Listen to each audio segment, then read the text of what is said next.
Good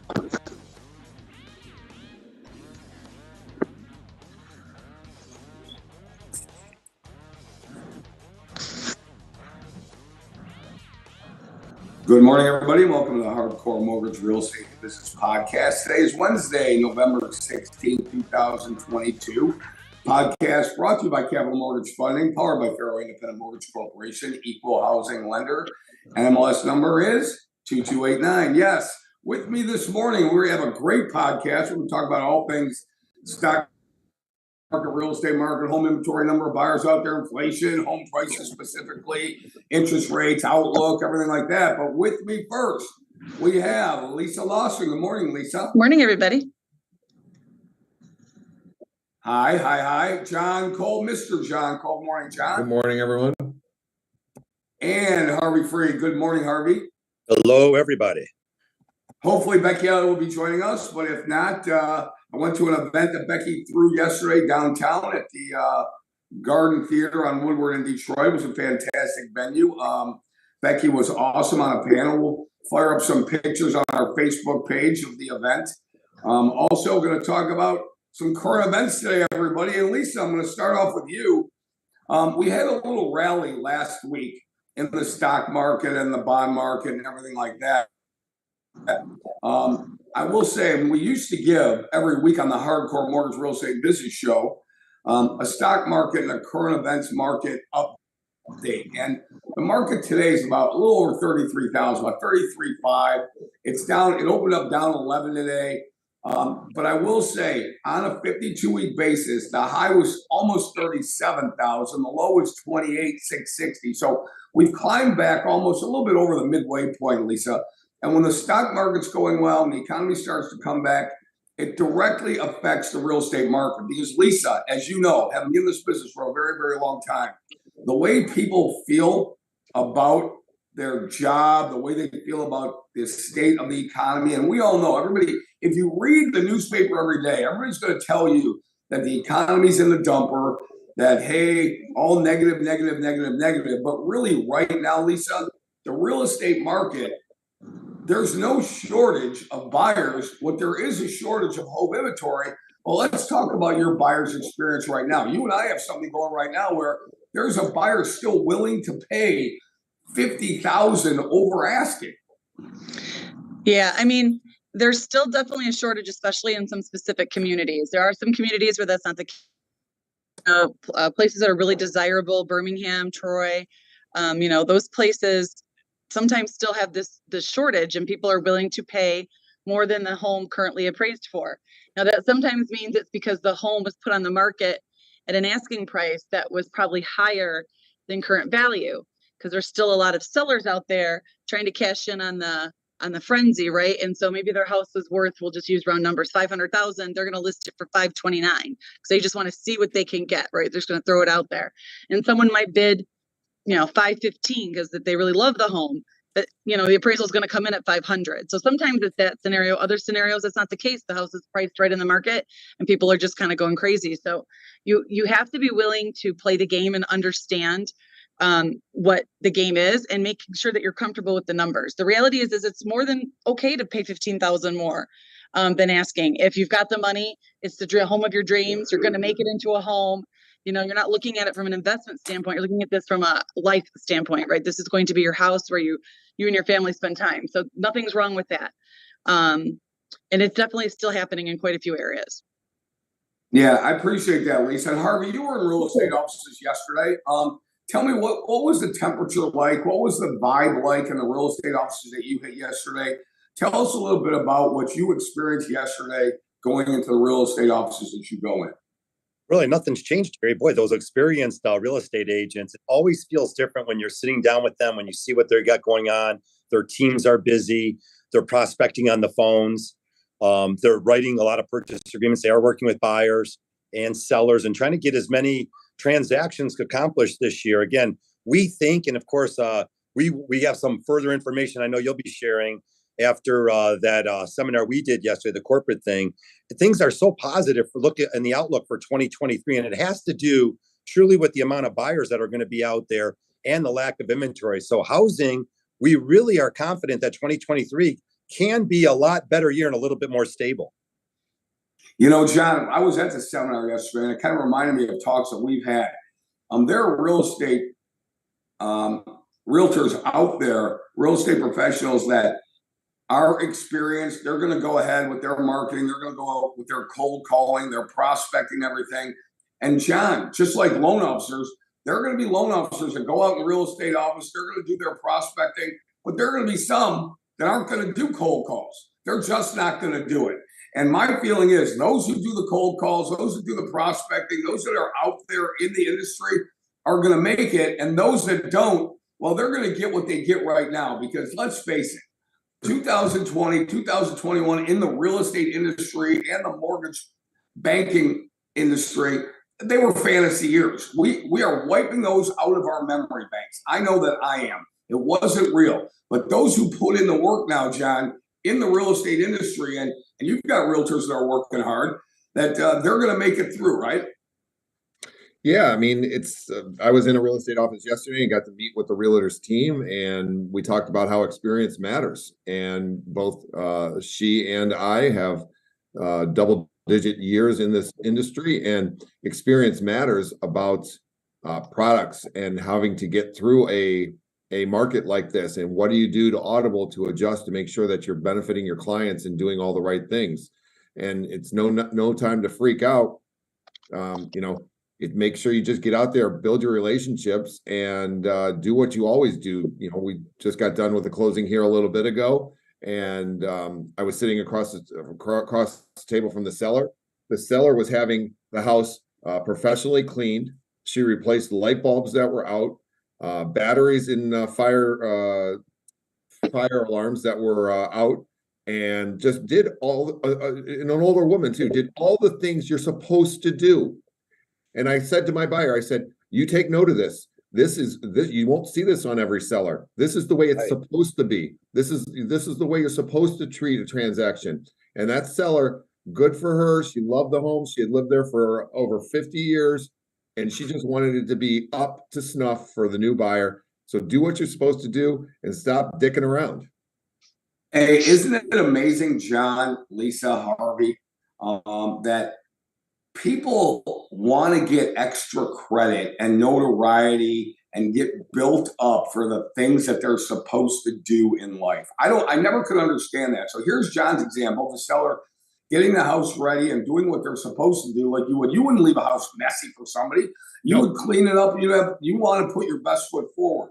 Well, how about this, Lisa? It's like that in any business. I don't care if you're in mortgages, real estate, if you're selling, whatever you're selling. It doesn't matter. It's all about the relationship, right? And how you treat people. I heard something great yesterday. I heard it about 2 months ago. I heard it last month. I heard it yesterday. Those people that are in sales that continue to sell, let me rephrase that. Those that continue to sell that are in sales, they're missing the boat. Don't sell. Help. Don't be salesy. Help people out, Lisa. I know I'm not a good salesperson. I never have been, because sales connotates that you're telling people things that aren't true. Okay? I've always been good at helping people. I want to help people.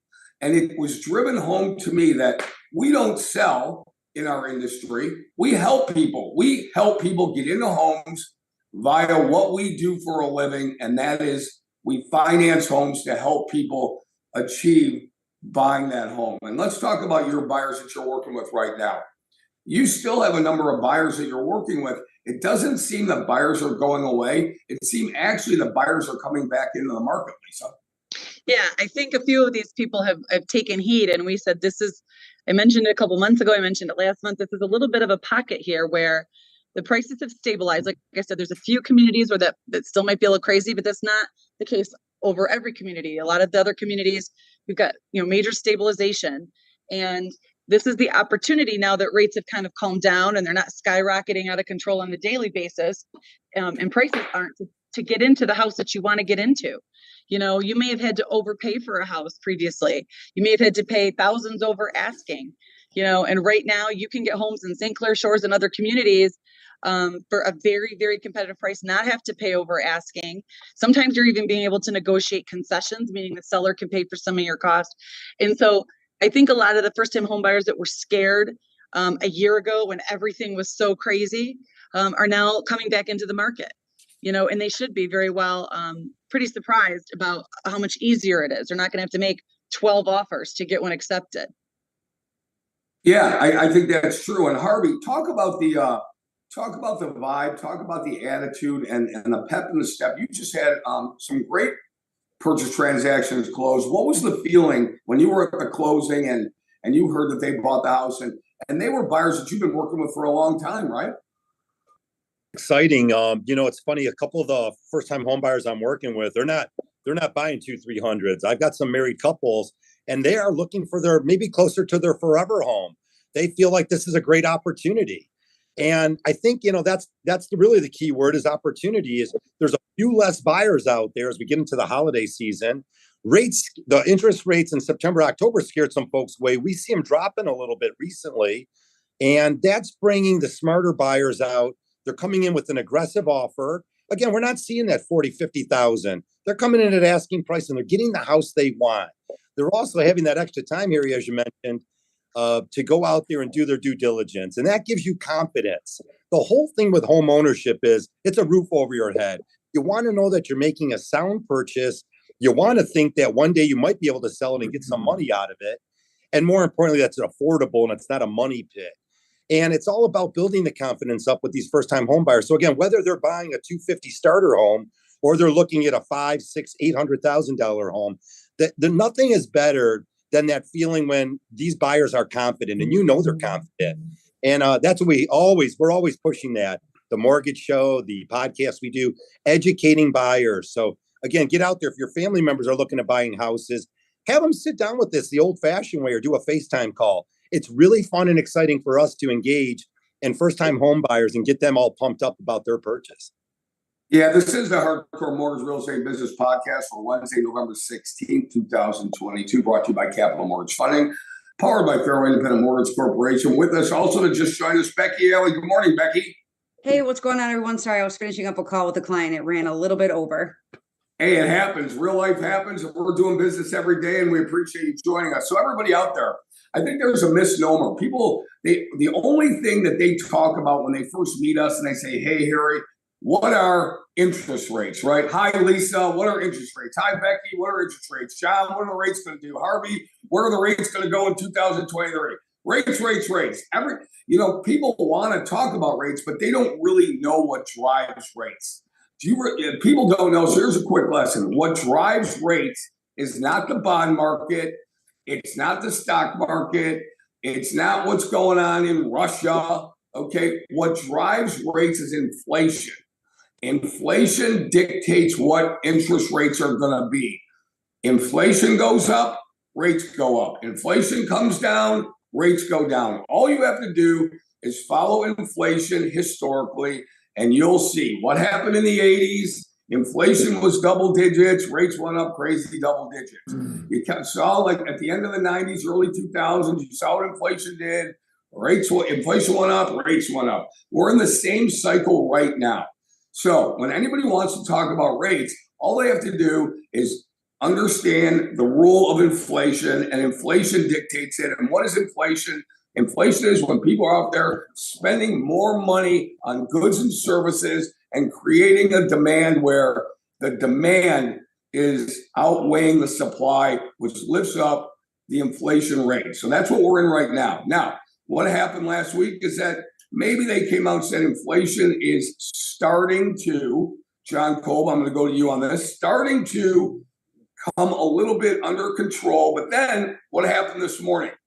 Retail prices came out and they were higher than expected. So the stock market took a hit, bond market took a hit. So John and I have this conversation all the time. And we agree to a certain extent that the Fed has overreacted.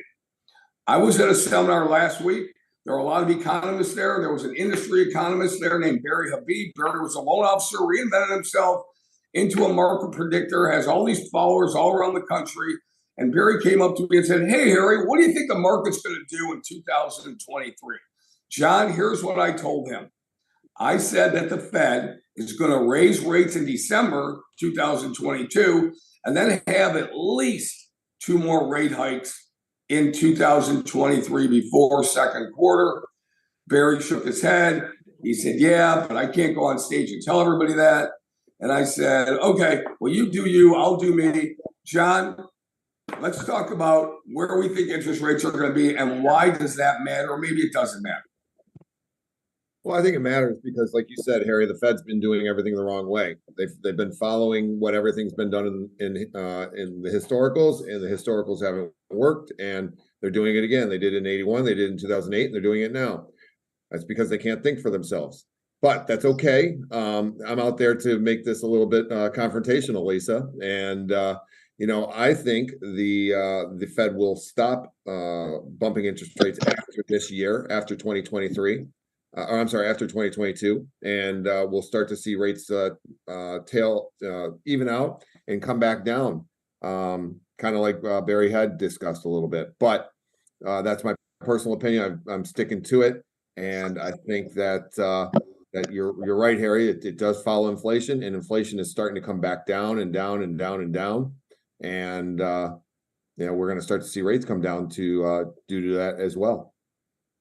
I would love that. Becky, let's go to you. I want to get your take on it. I was with you yesterday, saw you on a great panel. I'm very biased, but it's also true. You were the one of the most successful people on that panel. You'll tell everybody what it was about yesterday.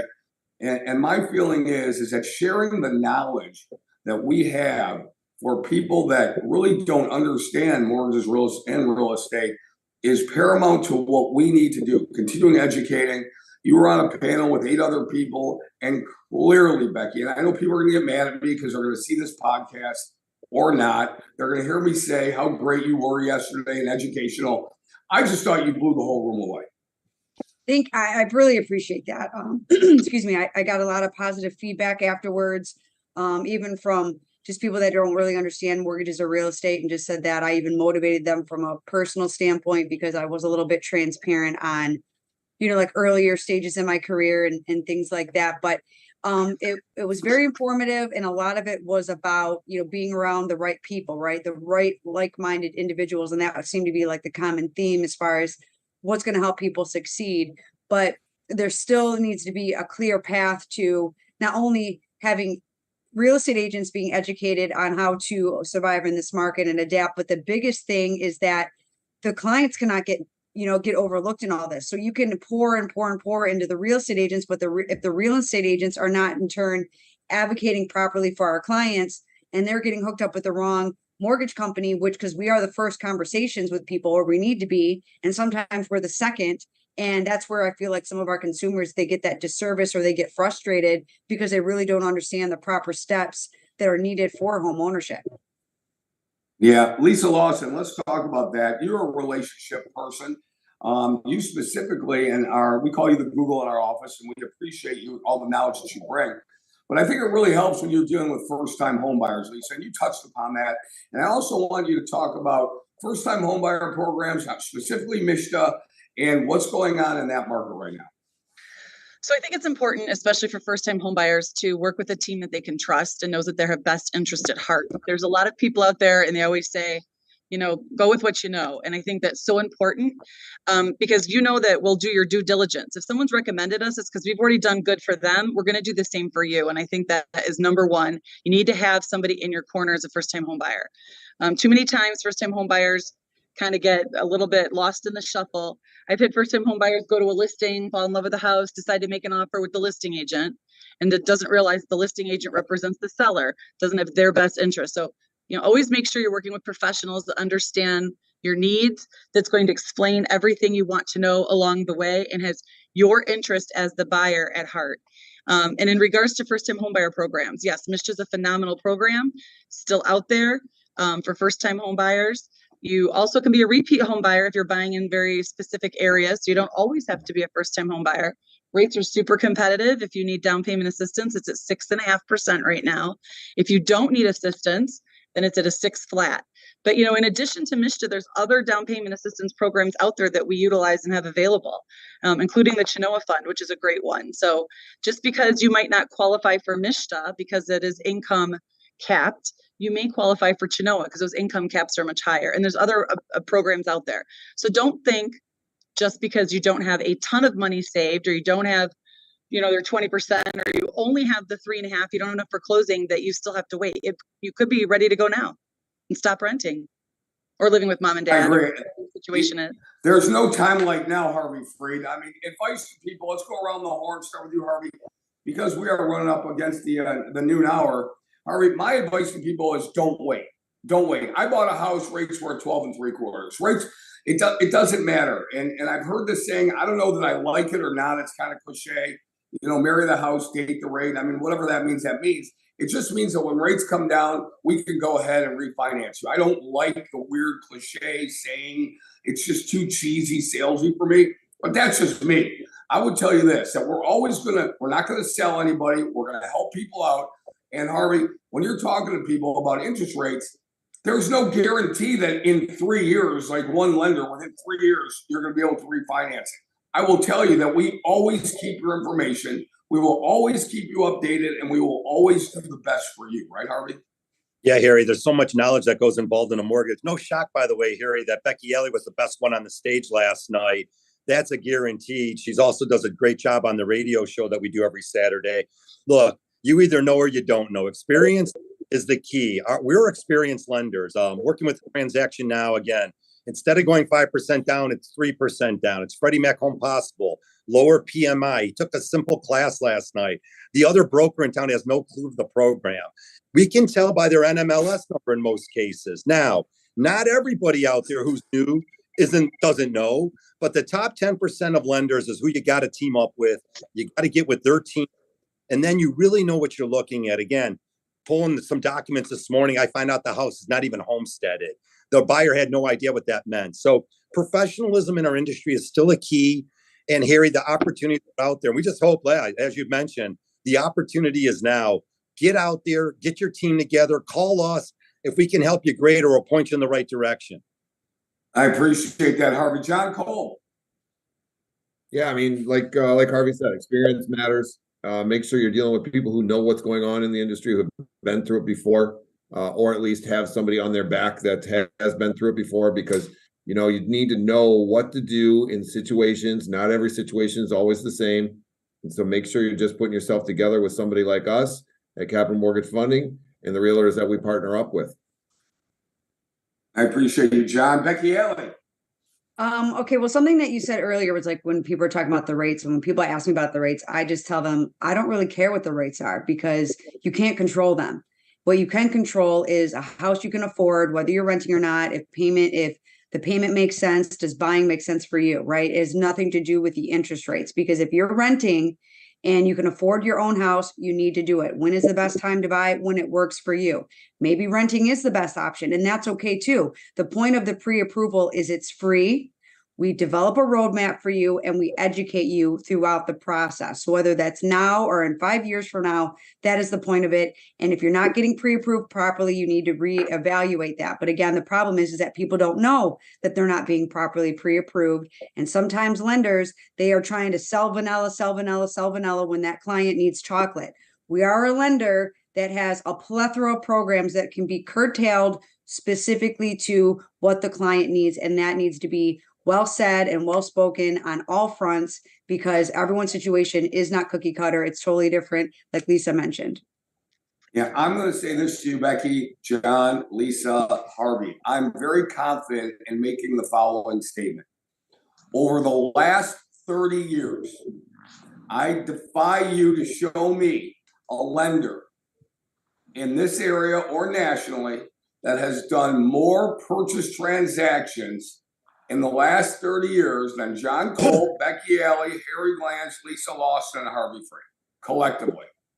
I don't know of anybody. I won't even give you leeway and say the top 1%, maybe. So that means 99% of everybody else that is in the lending game right now has done less purchase transactions and knows less about the programs.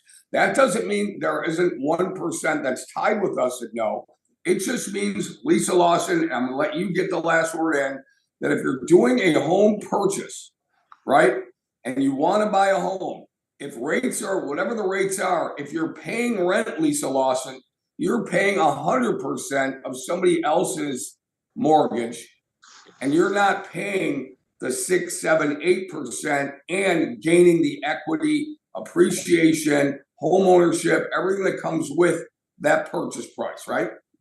Yeah, absolutely. You know, sometimes people have to rent. We get it. Everybody's situation is different.